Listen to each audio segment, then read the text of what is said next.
Hello friends, कैसे हैं आप लोग।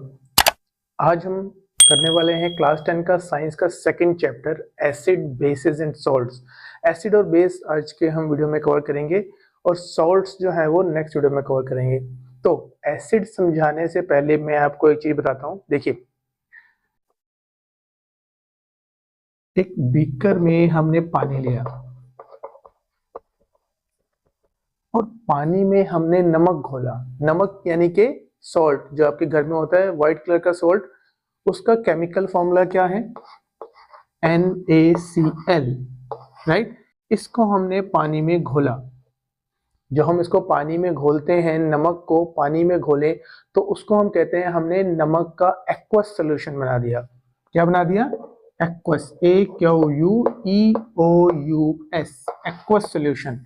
तो हम यहाँ कहेंगे जो हमने NaCl को पानी में घोला तो हमने क्या बनाया? NaCl का एक्वस सोल्यूशन। NaCl का एक्वस सोल्यूशन, ये एक्वस सोल्यूशन है। NaCl डाला इसमें, नहीं कि नमक, जिसको हम कहते हैं कॉमन सॉल्ट।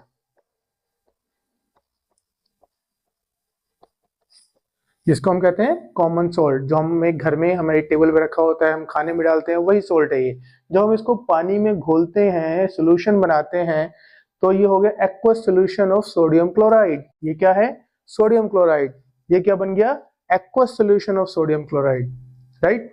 जब ये पानी में घुला तो ये एज इट इज मॉलिक्यूल नहीं रहा। जब ये पानी में घुल जाता है तो ये आयंस में डिवाइड हो जाता है। Sodium chlorine, sodium chlorine, sodium chlorine, sodium.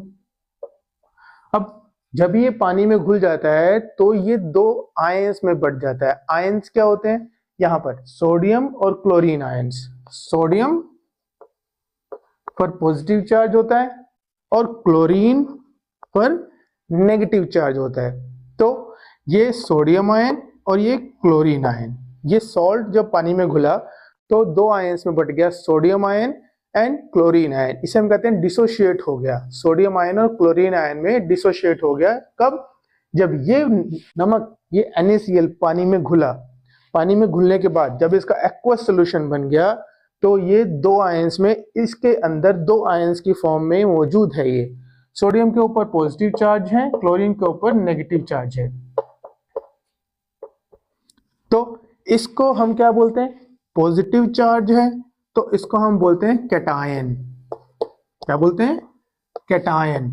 इस पर नेगेटिव चार्ज है तो इसको हम बोलते हैं एनायन। क्या बोलते हैं? Anion, ANION। तो कैटायन और एनायन इस एक्वस सोल्यूशन में मौजूद हैं।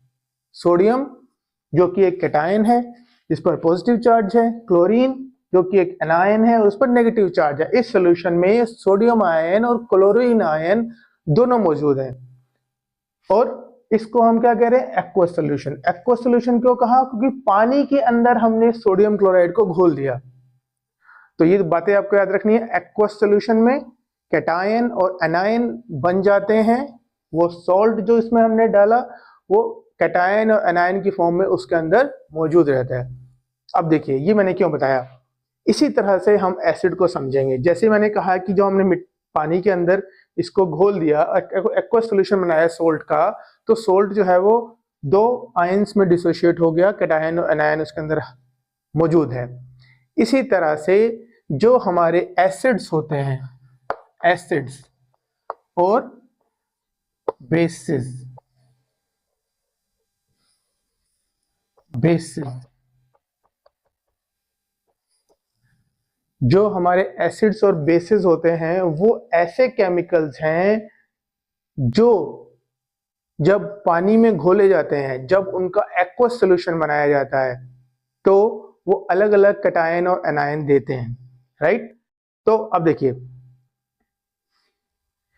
जब हमने किसी एसिड को पानी में घोला, हम देख लेते हैं कि एसिड्स क्या देते हैं, कौन कौन से कैटायंस और एनायंस देते हैं, राइट। जब हमने किसी एसिड को पानी में घोला तो उस पानी के अंदर H+ आयंस की मात्रा बढ़ गई।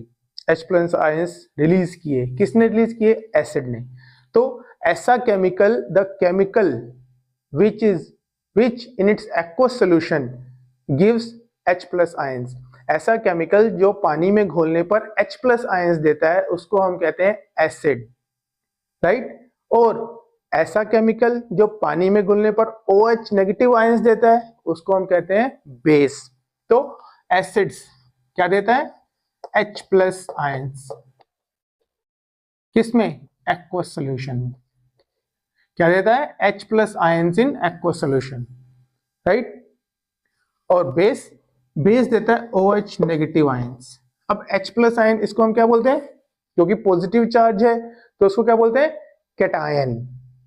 क्या बोलते हैं? कैटायन। और OH नेगेटिव, इस पर नेगेटिव चार्ज है तो इसको क्या बोलते हैं? Anion, right.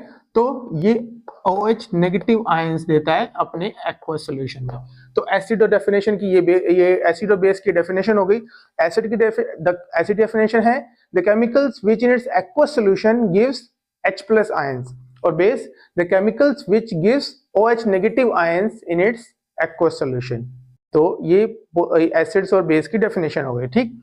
अब देखिए एक और क्या है कि एसिड्स जो होते हैं वो उसको, अब एसिड और बेस घोलने पर हमें मालूम चल गया, हमें ये तो पता चल गया कि एसिड क्या होते हैं और बेसिस क्या होते हैं। उनकी पहचान करेंगे, कैसे करेंगे? दो केमिकल दिए हैं आपको, अब कैसे पहचानेंगे कि इनमें से कौन सा एसिड है और कौन सा बेस है? तो सबसे जो फेमस तरीका है चेक करने का किसी भी केमिकल को कि वो एसिड है या बेस है, उसका लिटमस टेस्ट करते हैं हम। Litmus paper test. Litmus paper क्यों क्या करते हैं? लिटमस पेपर होते क्या है पहले तो हम लिटमस पेपर क्या होता है? लिटमस एक तरह का डाई होता है जो कि नेचुरली एक पौधे में से निकाला जाता है। वो ब्लू कलर का होता है, राइट।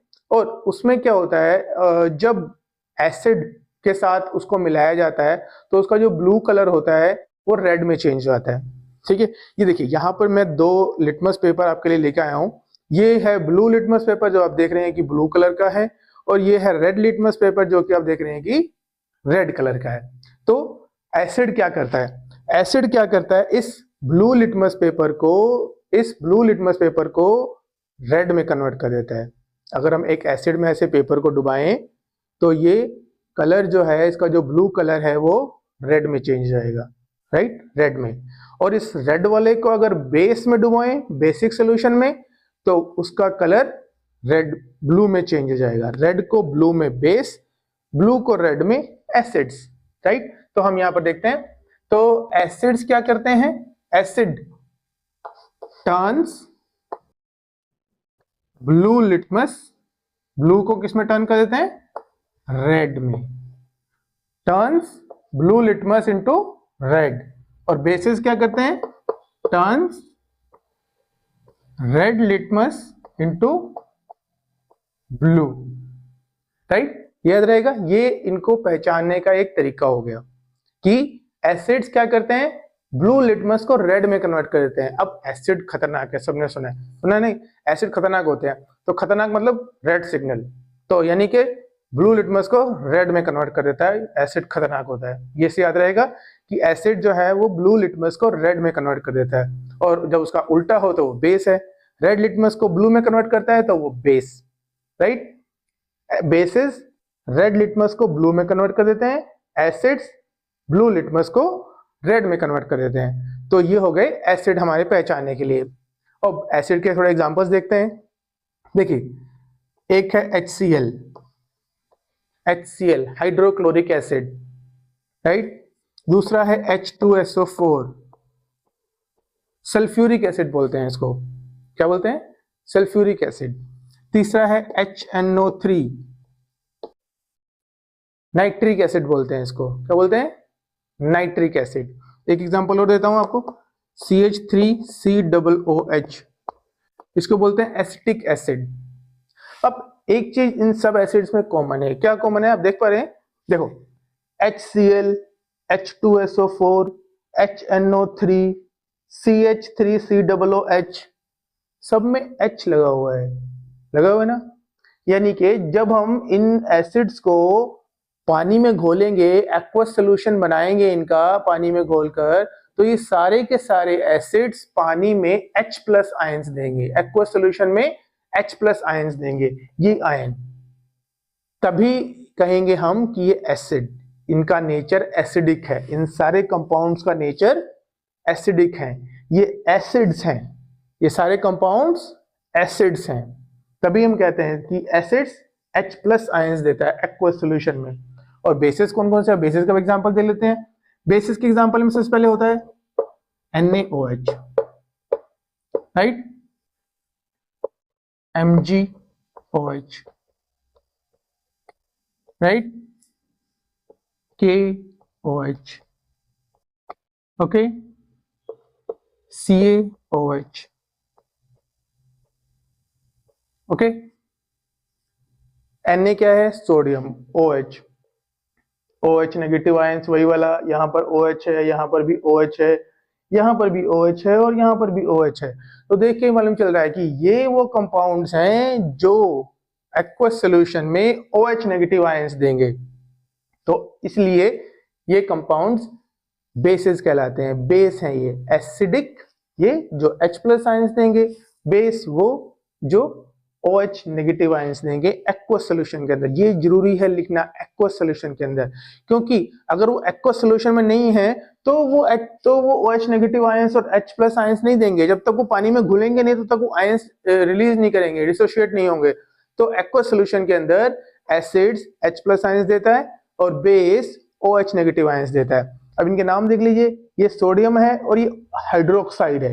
क्या है ये, हाइड्रोक्साइड, नाम इसका, इस आयन का नाम क्या होता है, हाइड्रोक्साइड।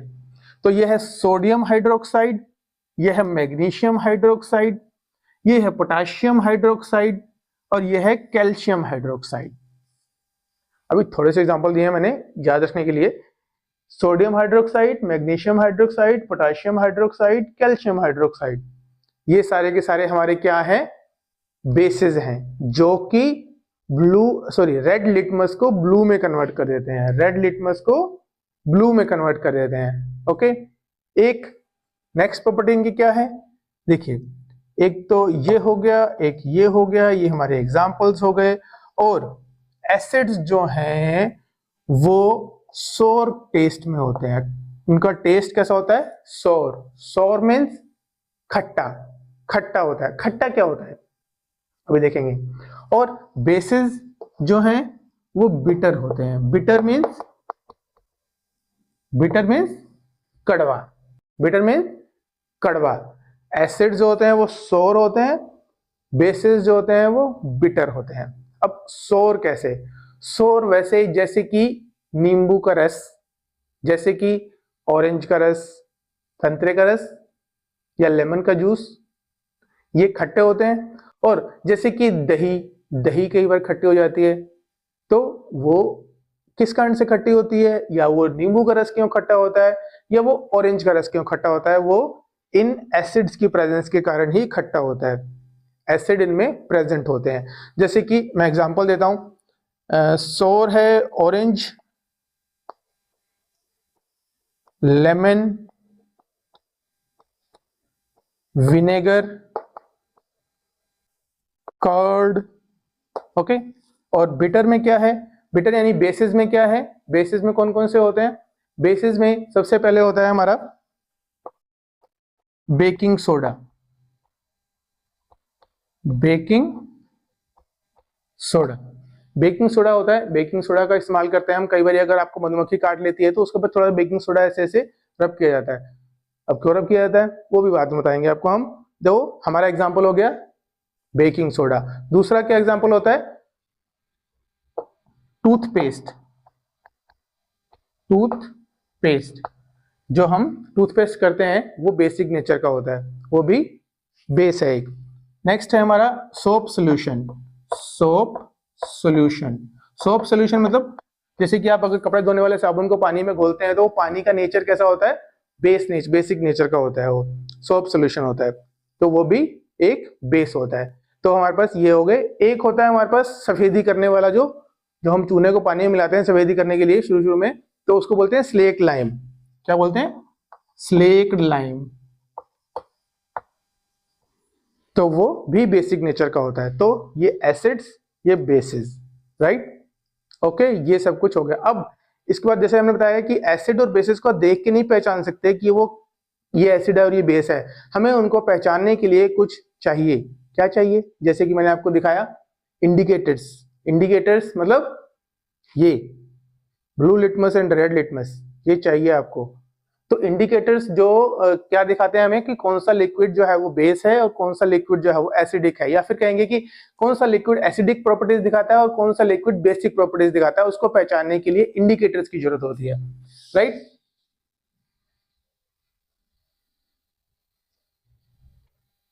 तो इंडिकेटर्स,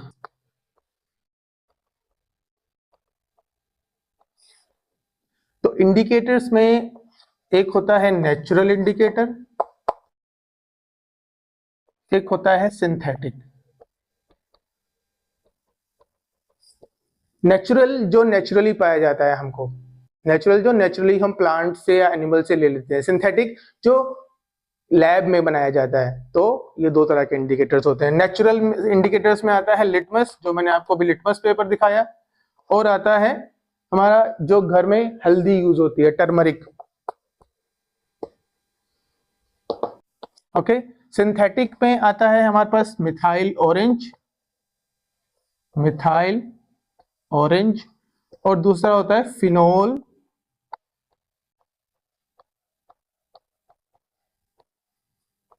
फिनोल्फेथिलीन, इसको बोलते हैं फिनोल्फेथिलीन। तो दो इंडिकेटर्स होते हैं, एक तो नेचुरल, एक सिंथेटिक। नेचुरल में लिटमस पेपर, लिटमस पेपर होता है जो लिटमस सोल्यूशन के अंदर डुबाया हुआ होता है। लिटमस सोल्यूशन कहाँ से मिलता है? वो एक लिचेंस, एक पौधा होता है लिचेंस, लिचेंस में से निकालते हैं, तो वो लिटमस होता है। टर्मरिक तो हमें हल्दी बताइए, हल्दी का पौधा होता है। मिथाइल ऑरेंज और फिनोल्फेथिलीन लैब में बनाए जाते हैं। तो ये क्या करते हैं, अलग अलग एसिडिक या बेसिक मीडियम में अलग अलग कलर देते हैं। जैसे कि हमने पढ़ लिया कि लिटमस पेपर ब्लू हो जाता है, अगर रेड लिटमस पेपर है तो वो ब्लू हो जाएगा बेस में, अगर ब्लू लिटमस पेपर है तो वो रेड हो जाएगा एसिड में। तो वैसे ही टर्मरिक बेस, अगर बेस उसमें डालेंगे तो वो थोड़ा सा रेड कलर का हो जाएगा, और बेस हट जाएगा तो वापस वो येलो कलर का आ जाएगा, या फिर अगर एसिड डाल देंगे तो वो येलो कलर का हो जाएगा। तो ये हमारे इंडिकेटर्स अलग अलग एसिड्स या बेसिस में अलग अलग प्रॉपर्टीज शो करते हैं, जिससे हम पहचान सकते हैं कि वो केमिकल जो है वो एसिड है या बेस है। ओके, तो ये इंडिकेटर्स। अब इन्हीं इंडिकेटर्स में एक इंडिकेटर होता है ओल्फैक्टरी इंडिकेटर, एक कैटेगरी है ओल्फैक्टरी। ओल्फैक्टरी इंडिकेटर्स वो होते हैं जिनकी कुछ स्मेल होती है, और अगर उसमें एसिड डाला जाए तो उनकी स्मेल चेंज हो जाती है, उनमें बेस डाला जाए तो कुछ और स्मेल हो जाती है। तो ऐसे इंडिकेटर जो एसिडिक या बेसिक सोल्यूशन में अलग अलग स्मेल देते हैं, हमको अलग अलग स्मेल आती है उसमें से, तो उनको बोलते हैं हम ओल्फैक्टरी इंडिकेटर्स, राइट। ऐसे indicators which give different order in different mediums, acidic और basic. The indicators which gives different order in acidic or basic medium are called olfactory indicators, right? तो natural indicators and synthetic indicators, उसमें भी olfactory indicators। और एक तरह का और होता है जब कई indicators को एक साथ मिला देते हैं, कई indicators को natural हो या फिर synthetic हो, उनको एक साथ मिला दिया जाए, और उसको हम बोलते हैं universal indicator। क्या बोलते हैं? Universal indicator. क्या बोलते हैं? Universal indicator. उस यूनिवर्सल इंडिकेटर ही हमें बताता है कि कोई एसिड स्ट्रॉन्ग है या वीक है। स्ट्रॉन्ग है तो वो अलग कलर देगा, वीक है तो वो अलग कलर देगा, अगर स्ट्रॉन्ग बेस है तो वो अलग कलर देगा, स्ट्रॉन्ग एसिड है तो वो अलग कलर देगा। तो उसको हम बोलते हैं यूनिवर्सल इंडिकेटर।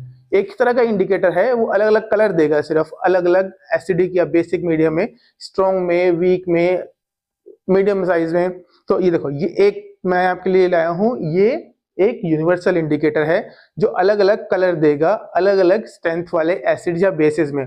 और इसके ऊपर ये स्केल बना हुआ है, इस स्केल से हमें मालूम चल जाएगा कि कितनी वैल्यू का वो एसिड या बेस, उसकी स्ट्रेंथ क्या है, एसिड की या बेस की स्ट्रेंथ क्या है। कलर को देखकर हम पहचान जाएंगे किस कलर में ये चेंज हो गया।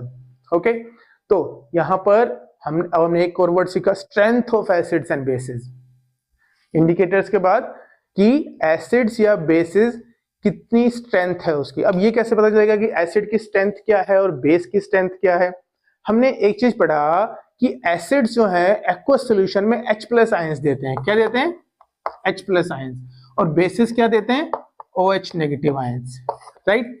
अगर 1 ml एसिड डाला जाए 5 ml वाटर में और 1 ml बेस डाला जाए, सॉरी 1 ml HCl एसिड डाला जाए और 1 ml H2SO4 एसिड डाला जाए 5 ml वाटर के अंदर, तो अब देखेंगे, अब जो एसिड ज्यादा H प्लस आयंस देगा, अब 1 ml H2SO4 को पानी में मिलाओ या 1 ml HCl को पानी में मिलाओ, जिस एक्वस सॉल्यूशन में ज्यादा H प्लस आयंस होंगे उस एसिड को हम कहेंगे कि ये ज्यादा स्ट्रॉन्ग एसिड है। समझे?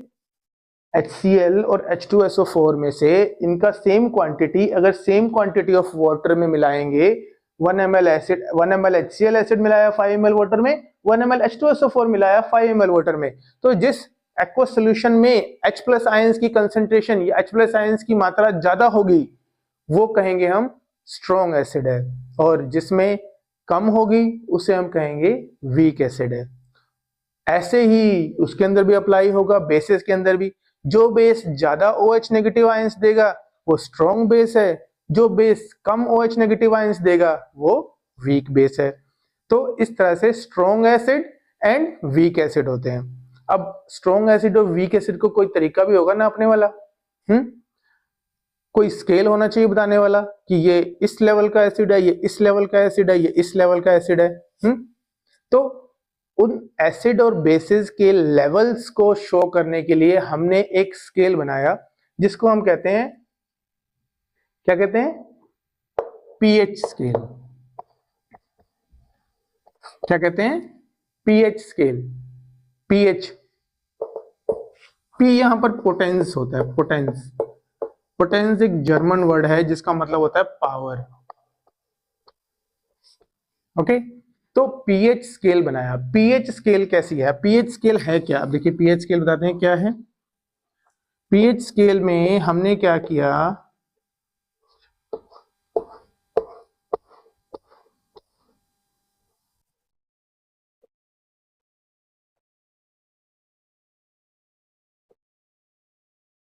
पीएच स्केल 0 से शुरू होकर 14 तक जाती है।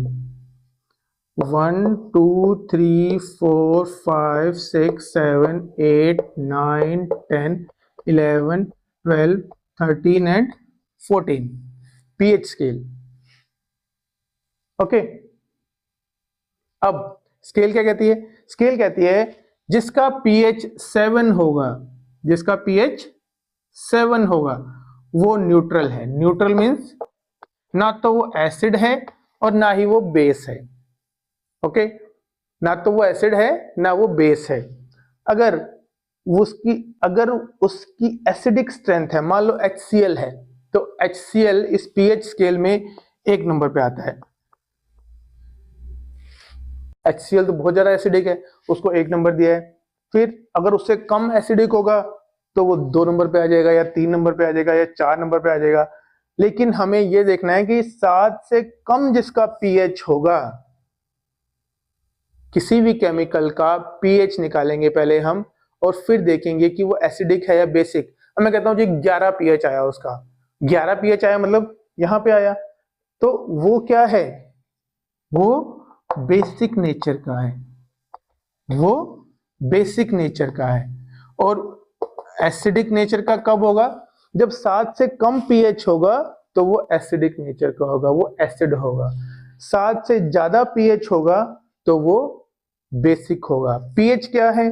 पीएच एक स्केल है नापने के लिए कि कितनी स्ट्रेंथ है एक्वस सॉल्यूशन में H प्लस आयंस की या OH नेगेटिव आयंस की कितनी स्ट्रेंथ है, वो पीएच है।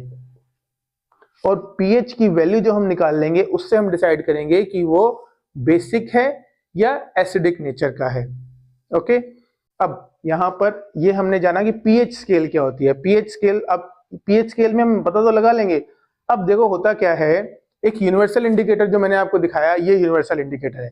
ये यूनिवर्सल इंडिकेटर में एक स्केल बना हुआ है, अगर आप देखें स्केल बना हुआ है, ये वही स्केल है जैसे बना हुआ है, राइट। तो अगर नेचुरल सी बात है, एसिड क्या करते हैं, इंडिकेटर अगर अगर वो लिटमस इंडिकेटर है तो वो उसको रेड में कन्वर्ट करते हैं। अगर बहुत ज्यादा गाढ़ा रेड हो जाता है तो मतलब बहुत ज्यादा एसिडिक है, तो हम कहेंगे ये कलर यहाँ रेड आ गया, तो ये इसका पीएच क्या है, 1 है। तो यही इंडिकेटर जो ये यूनिवर्सल इंडिकेटर है, इसको एसिड सोल्यूशन में डुबाएंगे तो अलग अलग कलर देता है। ये H2SO4 में डालेंगे तो अलग कलर देगा, HCl में डालेंगे तो अलग कलर देगा, एसिटिक एसिड में डालेंगे तो अलग कलर देगा। तो हम जान जाएंगे कि उसका कितना पीएच है, उस सोल्यूशन का पीएच कितना है, राइट। तो ये एक स्केल है, ये पीएच शो करता है, इसके ऊपर पीएच लिखा हुआ है। अगर 7 से ज्यादा पीएच है तो बेसिक नेचर का है, 7 से कम पीएच है तो एसिडिक नेचर का है। ये पीएच स्केल ध्यान रखनी है। पीएच स्केल क्या दिखाता है, बताता है कि वो एसिडिक नेचर का है या फिर बेसिक नेचर का है। एसिडिक नेचर का है तो मतलब कि यहाँ जिनका पीएच कम होता जाएगा वो ज्यादा से ज्यादा H+ आयंस रिलीज करेंगे, और जिनका बेसिक नेचर है वो OH नेगेटिव आयंस रिलीज करेंगे। जैसे इधर को बढ़ेंगे तो OH नेगेटिव आयंस की स्ट्रेंथ बढ़ती जाएगी। जिसका पीएच 14 होगा उसको बहुत ज्यादा OH नेगेटिव आयंस रिलीज करता होगा, जिसका पीएच 11 होगा वो कम OH नेगेटिव आयंस रिलीज करेगा एज कंपेयर टू जिसका पीएच 14 होगा। वैसे ही एसिड्स में, तो जैसे कि अब मैं बताता हूं, पानी का पीएच होता है 7। पानी न्यूट्रल है, ना तो एसिडिक है और ना ही बेसिक है। ओके, हमारे पेट के अंदर जब खाना पचता है तो वहां HCl सीक्रेट होता है, HCl निकलता है, HCl एसिड होता है वहां पर खाने को ब्रेक करने के लिए। तो वो HCl जब ज्यादा मात्रा में आ जाता है तो हम कहते हैं ओह एसिड हो गई पेट में। वो HCl ज्यादा मात्रा में जब सीक्रेट हो जाता है पेट के अंदर, हम ज्यादा खा लेते हैं या खाली पेट होता है, तो HCl सीक्रेट होने के कारण हमें एसिडिटी फील होती है, पेट में थोड़ी जलन होती है। तो हम क्या करते हैं, ऊपर से कुछ पीते हैं। क्या पीते हैं, आइडिया कुछ? हम कई बार एक लिक्विड मिलता है उसको हम पीते हैं, ज्यादातर केस में वो लिक्विड होता है ये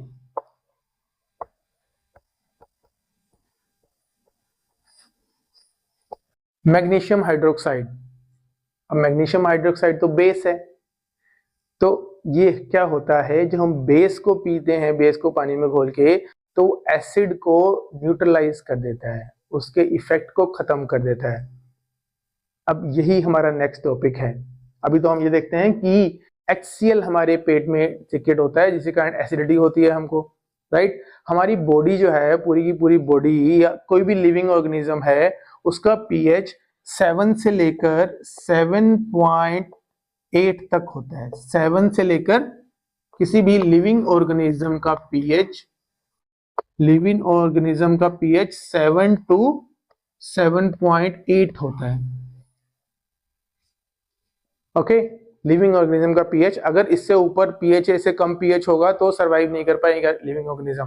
क्यों? देखो, वीनस ग्रह है ना, जो हमारे ब्रह्मांड का दूसरे नंबर का ग्रह है सन से शुरू करने पर, मरकरी एंड देन वीनस के ऊपर जो क्लाउड्स होते हैं, वीनस के क्लाउड्स जो होते हैं वो सल्फ्यूरिक एसिड के बने हैं। वीनस के क्लाउड्स सल्फ्यूरिक एसिड के बने हैं, एसिडिक है वो, तो वहां पर कोई सरवाइव नहीं कर सकता है। तो क्योंकि हमें सरवाइव करने के लिए कितना पीएच चाहिए, 7 to 7.8 के बीच का पीएच होगा तभी हमारी बॉडी सरवाइव कर पाएगी, नहीं तो बॉडी को नुकसान होने लगेगा, बॉडी जीवित नहीं रह पाएगी। तो 7 to 7.8 का पीएच होना चाहिए हमारी बॉडी का अंदर। वैसे ही जब एसिडिक रेन होती है, हम कह रहे हैं एसिडिक रेन होती है, एसिडिक रेन होने का मतलब जो पानी बादलों में से गिर रहा है, जो वो धरती पर पहुंचता है, तो उसका पीएच जो है 5.5 होता है। 5.5 मतलब यहाँ पे आ जाता है, यहाँ पे मतलब 7 से कम यानी कि एसिडिक, तभी हम कहते हैं कि एसिड रेन हो रही है। क्या कहते हैं हम? एसिड रेन हो रही है। जो पानी बरसता है वो हवा में मौजूद केमिकल जो पोल्यूशन होता है उनसे मिलकर वो एसिडिक नेचर का हो जाता है। उसका जब पीएच 5.5 से कम हो जाता है तो हम कहते हैं वो एसिडिक रेन हो रही है, एसिड रेन हो रही है, राइट। वैसे ही हमारे दांत होते हैं, दांतों में हम जब खाना खाते हैं तो दांतों में कुछ खाने के पार्टिकल्स चिपक जाते हैं, अगर वो हम उनको बाहर नहीं निकालते पानी से धोकर, वो चिपके रहते हैं और फिर वो क्या करते हैं, दांतों में एसिड क्रिएट करते हैं, वो डिग्रेड होते हैं, डिकम्पोज होते हैं, तो एसिड क्रिएट करते हैं, उससे हमारे दांत जो है वो डिके होने लगते हैं। हमारे मुंह के अंदर अगर पीएच 5.6 से कम हो जाए तो हमारे दांत डिग्रेड होने लगते हैं, डिके होने लगते हैं। ये भी हमें ध्यान रखना होता है, यहाँ भी पीएच का काम आ रहा है। दूसरा, जो सॉइल होती है जिसमें खेती करता है किसान, उस सॉइल की एसिडिटी या बेसिसिटी कितनी है उस पर डिपेंड करता है कि वो कौन सी फसल उसमें अच्छी उगेगी। तो उसकी एसिडिटी और बेसिसिटी बढ़ाने या घटाने के लिए उसमें कुछ केमिकल्स मिलाता है किसान, तो वहां भी पीएच वैल्यू काम आती है।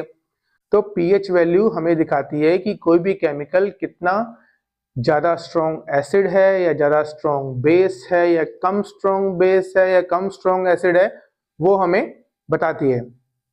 ओके, तो पीएच वैल्यू कहाँ कहाँ देखी हमने, पेट के अंदर होती है हमारी पीएच वैल्यू, एसिड रेन में होती है, हमारी बॉडी किस पीएच वैल्यू पे काम कर रही होती है, राइट। और हमारे पेट के अंदर एसिड होता है जिसको हम न्यूट्रलाइज करने के लिए बेस का सोल्यूशन पीते हैं। ओके, और उसके बाद एक चीज और होती है, जब हमें कोई मधुमक्खी काट लेती है, मैंने बताया था शुरू में, तो वो क्या करती है मधुमक्खी, जो हमें हमारे स्किन पे वो अपना डंक लगाती है तो एक एसिड रिलीज कर देती है। वो उस एसिड के कारण हमें वहां पे जलन होती है और दर्द होता है। वो कौन सा एसिड होता है, वो कौन सा एसिड होता है, जो वो बी या फिर कोई मधुमक्खी हमें काट लेती है तो वो ये रिलीज करती है, मिथेनोइक एसिड। कौन सा एसिड, मिथेनोइक एसिड। ये मिथेनोइक एसिड जब रिलीज करती है हमारी स्किन के ऊपर तो हमारी स्किन को जलन महसूस होती है। ओके, तो इसको हम न्यूट्रलाइज करने के लिए क्या करते हैं, उसके ऊपर बेकिंग सोडा रगड़ते हैं। तो बेकिंग सोडा क्योंकि बेसिक नेचर का होता है वो उसे न्यूट्रलाइज कर देता है एसिड को, राइट। तो ये हमने एसिड्स एंड बेसिस पढ़े और उनकी कुछ प्रॉपर्टीज और कितनी उनकी स्ट्रॉन्ग पीएच स्केल, ये सब हमने आज पढ़ा। नेक्स्ट इससे आगे कंटिन्यू करेंगे हम नेक्स्ट वीडियो में। तो हम देखेंगे उसकी कुछ प्रॉपर्टीज, कुछ केमिकल प्रॉपर्टीज एसिड्स और बेसिस की, और फिर थोड़े से सॉल्ट्स क्या होते हैं, उनके यूजेस क्या होते हैं, कैसे बनते हैं, क्या क्या कर सकते हैं उनका। ओके, तो आगे हम नेक्स्ट कंटिन्यू करेंगे अगली वीडियो में। Thank you.